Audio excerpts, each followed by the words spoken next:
Kuat. Gak kuat. Gak kuat.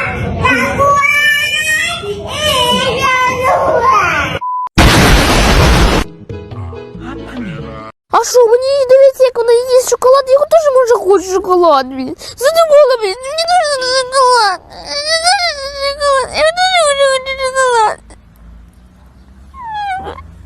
Astagfirullah.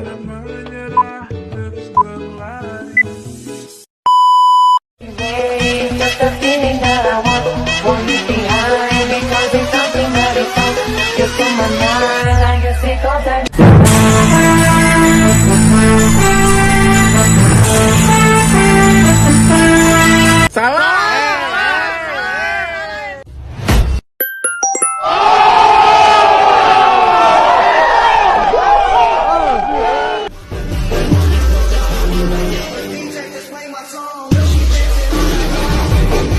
Anak-anakku, ayo, jangan mager, jangan baper.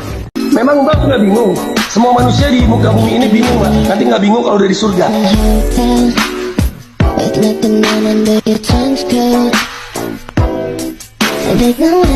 Few moments later. Assalamualaikum warahmatullahi wabarakatuh. Perkenalkan, nama saya Fajar Nur Fauji dari Prodi PAI RC dengan tugas video studi Islam. Di sini saya akan menjelaskan tentang Islam sebagai wahyu atau pengertian Islam dan sumber Islam. Islam sering disalahpahami, khususnya diidentikan dengan Muslim. Islam dan Muslim adalah dua istilah yang berbeda. Islam adalah agama, Muslim adalah pemeluknya.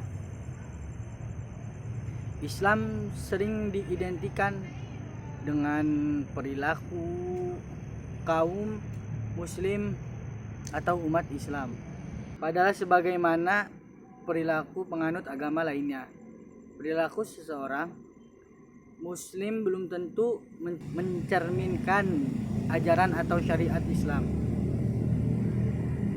Islam adalah agama yang diturunkan Allah Subhanahu wa taala kepada Nabi Muhammad SAW sebagai nabi dan rasul. Sebagai nabi dan rasul terakhir untuk menjadi pedoman hidup seluruh manusia hingga akhir zaman. Islam dengan Arab al-Islam, berserah diri kepada Tuhan, adalah agama yang mengimani satu Tuhan, yaitu Allah Subhanahu wa taala. Dalam Al-Quran, Islam disebut juga agama Allah atau dinullah, seperti dalam surat Ali Imran ayat 83 yang berbunyi, A'udzubillahi minasyaitonirrajim, Bismillahirrahmanirrahim. Afa ghayra dinillahi yabghuna wa lahu aslama man fis samawati wal ardi taw'an wa karha wa ilaihi yurja'un. Yang artinya, maka apakah mereka mencari agama yang lain dari agama Allah, padahal kepadanya lah berserah diri. Aslama, dengan kata aslama tadi, segala apa yang di langit dan di bumi, baik dengan suka maupun terpaksa, dan hanya kepada Allah lah mereka dikembalikan. Din, agama sendiri dalam Al-Quran artinya agama, atau di dalam surah Al-Kahfi ayat 52 yaitu ketaatan, dan di dalam surah 10 ayat 65 yaitu sebagai ibadah. Berikut ini ulasan tentang makna, arti, definisi atau pengertian Islam menurut bahasa, istilah, dan Al-Quran. Pengertian Islam secara harfiah artinya damai, selamat, tunduk, dan bersih. Kata Islam terbentuk dari 3 huruf, yaitu Sin, Lam, Mim, yang bermakna dasar atau selamat. Dari pengertian Islam secara bahasa ini dapat disimpulkan Islam adalah agama yang membawa keselamatan hidup di dunia dan di akhirat. Adapun sumber ajaran Islam yaitu Al-Quran, hadis, ijtihad. Ada 3 sumber ajaran Islam yang wajib diikuti oleh setiap muslim, yakni Al-Quran, hadis, dan ijtihad. Ketiga sumber ajaran Islam itu dinyatakan oleh Allah Subhanahu wa taala dalam Al-Quran surat An-Nisa ayat 59. A'udzubillahi minasyaitonirrajim. Bismillahirrahmanirrahim. Ya ayyuhalladzina amanu athi'ullaha wa athi'ur rasul wa ulil amri minkum. Yang artinya, hai orang-orang yang beriman, taatilah kehendak Allah, taatilah kehendak Rasulnya, dan kehendak ulil amri di antara kamu. Ayat tersebut, setiap mukmin wajib mengikuti kehendak Allah, kehendak Rasul, dan kehendak penguasa atau ulil amri, kalangan mereka sendiri. Apa yang diberikan Rasul Muhammad kepadamu maka terimalah, dan apa yang dilarangnya maka tinggalkanlah. Quran surat 59 ayat 7. Berpegang teguhlah kalian kepada sunnahku dan kepada sunnah Fa'ur Rasyidin setelahku. Hadis riwayat Abu Daud. Adapun fungsi hadis secara garis besar ada 3 sebagai penguat ajaran Islam yang ada di dalam Al-Quran, sebagai penjelas hukum-hukum yang ada di dalam Al-Quran, dan yang ketiga sebagai pembawa hukum baru yang tidak tertulis tegas dalam Al-Quran. Ijtihad berasal dari kata ijtihada, artinya mencurahkan tenaga, memeras pikiran, berusaha keras, bekerja semaksimal mungkin. Secara terminologi, ijtihad adalah berpikir keras untuk menghasilkan pendapat hukum atas suatu masalah yang tidak secara jelas disebutkan dalam Al-Quran dan As-Sunnah. Perilakunya disebut mujtahid. Ijtihad merupakan dinamika Islam untuk menjawab tantangan zaman. Ia adalah semangat rasionalitas Islam dalam rangka hidup dan kehidupan modern yang kian kompleks permasalahannya. Banyak masalah baru yang muncul dan tidak pernah ada semasa hayat Nabi Muhammad SAW. Kemudian ijtihad diperlukan untuk merealisasikan ajaran Islam dalam segala situasi dan kondisi. Kedudukan ijtihad sebagai sumber hukum atau ajaran Islam ketiga setelah Al-Quran dan hadis diindikasikan oleh sebuah hadis diriwayatkan At-Tirmidzi dan Abu Daud yang berisi dialog atau tanya jawab antara Nabi Muhammad SAW dan Mu'ad bin Jabal yang diangkat sebagai gubernur Yaman. Bagaimana memutuskan perkara yang dibawa orang kepada Anda? Hamba akan memutuskan menurut kitabullah Al-Quran. Indra sebagai sumber pengetahuan berkaitan dengan empiri, berasal dari bahasa Yunani empiria yang berarti pengalaman, dalam bahasa Inggris experience, dan bahasa Latinnya experience. Indra sebagai sumber pengetahuan adalah pengetahuan yang diperoleh manusia melalui kelima indranya, yakni mata, hidung, perasaan, kulit, telinga, dan lidah. Pengetahuan indrawi juga disebut pengetahuan empiris. Dalam sejarah epistemologi barat, tokohnya adalah John Locke, David Hume, dan sejumlah pengikutnya. Dalam aliran filsafat empirisme dijelaskan bahwa indralah yang merupakan satu-satunya instrumen yang dapat menghubungkan kita dengan alam. Tanpa indra, kemungkinan kita memandang alam ini tidak ada atau masih samar akal sebagai sumber pengetahuan. Tanpa melalui panca indera tidak dapat diresapi. Hal ini sesuai apa yang dikatakan John Locke. Akal tidak ada sesuatu sebelum itu ada pada alat indera. Pengetahuan yang bersumber dari indera diperoleh manusia sebagai makhluk biotik. Berkat inderanya ia mengatasi taraf hubungan yang semata-mata fisik, vital dan masuk dalam medan intensional. Walaupun masih sangat sederhana, indera menghubungkan manusia dengan hal-hal yang konkret, material. Indera sebagai sumber pengetahuan bersifat parsial disebabkan perbedaan indera satu dengan yang lain. Namun pengetahuan indrawi sangat dibutuhkan karena merupakan pintu gerbang pertama untuk pengetahuan yang utuh.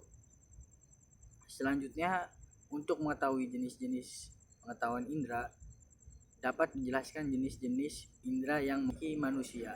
Ia terdiri dari jasmani dan rohani. Jasmani dalam tubuh manusia dilengkapi dengan faraj, hidung, mata, perasaan, kulit, perut dan tangan, dan telinga. Islam memandang indera manusia terdiri dari indera dalam dan indera luar. Keduanya mempunyai fungsi sendiri-sendiri. Fungsi indera sebagai sumber pengetahuan terdiri dari indera bersama yang berfungsi untuk menerima kesan-kesan yang diperoleh panca indera luar dan diteruskan ke indera batin. Indera penggambar berfungsi untuk melepaskan kesan-kesan, diteruskan ke indera bersama dari materinya. Indera perangka yang berfungsi mengatur gambar yang telah dilepaskan dari materi dengan memisah-misahkan dan menghubungkan satu sama lain. Indera penggarap yang bertugas menangkap arti yang dikandung gambaran-gambaran itu. Indera pengikat yang berfungsi untuk menyimpan arti yang ditangkap oleh indera penggarap. Dari proses penginderaan itu kiranya diambil suatu pengertian. Indera bersama membawa, memasukkan dan kemudian diperoleh oleh ketiga indera lainnya. Dikeluarkan untuk menjadi pengertian oleh indera pengikat. Seperti halnya akal. Indera juga mempunyai kelemahan. Pengalaman merupakan pengetahuan yang telah samar dijadikan dasar bagi teori pengetahuan yang sistematis. Sebuah teori menitik beratkan pada persepsi panca indera, kiranya melupakan kenyataan bahwa panca indera manusia adalah terbatas dan tidak sempurna, walaupun indera sebagai sumber pengetahuan terbatas. Namun kedudukannya sebagai metode untuk memperoleh pengetahuan yang telah diakui oleh Islam. Dalam mendapatkan pengetahuan manusia menggunakan akal ratio Latin, akal bahasa Arab akli budi, Sangsekerta akal budi, persatuan Arab dan Sangsekerta, Nous Yunani, Ration Prancis, Ration Inggris, adalah potensi rohaniah. Manusia sanggup mengerti mengenai teori realita kosmis. Dalam epistemologi juga didapatkan bahwa akal adalah sumber pengetahuan manusia. Karena manusia itu pandai berpikir, maka ia berpengetahuan dan sekalian pengetahuannya dibentuk oleh pikirannya. Tidaklah mudah untuk membuat definisi akal sebagai sumber pengetahuan. Penganut teori filsafat idealis menilai bahwa pengetahuan akal melebihi pengetahuan pengalaman. Sedangkan rasionalis kritis mengatakan bahwa akal mengolah pengalaman sambil meresap pada objek itu sendiri. Rasionalis berpendirian bahwa sumber pengetahuan terletak pada akal. Rasionalis tidak mengingkari pengalaman, melainkan pengalaman hanya dipandang sejenis perangsang bagi pikiran. Penganut rasionalis yakin bahwa kebenaran dan kesesatan terletak pada ide manusia. Jika kebenaran mengandung makna ide, yang sesuai dengan kenyataan, maka kebenaran yang dapat ada dalam pikiran kita dan hanya dapat diperoleh lewat akal budi saja.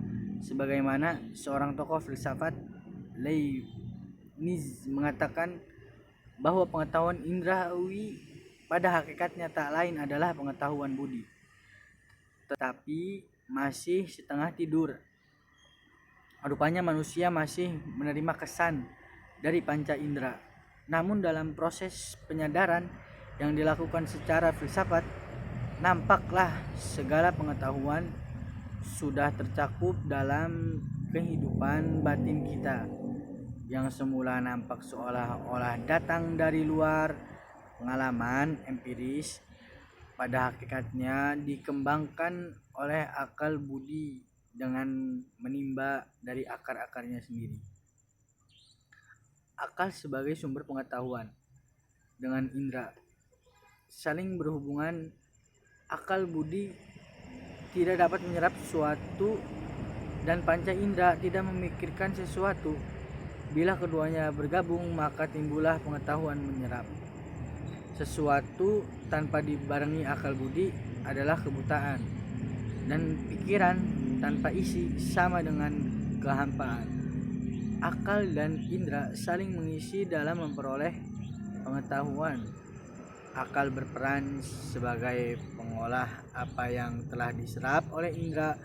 Aktivitas akal sebagai sumber pengetahuan disebut berpikir, dan berpikir merupakan ciri khas manusia sebagai makhluk yang paling tinggi derajatnya di muka bumi ini. Di sini timbul masalah apakah berpikir itu secara umum, maka konsep dan sebagaimana disebut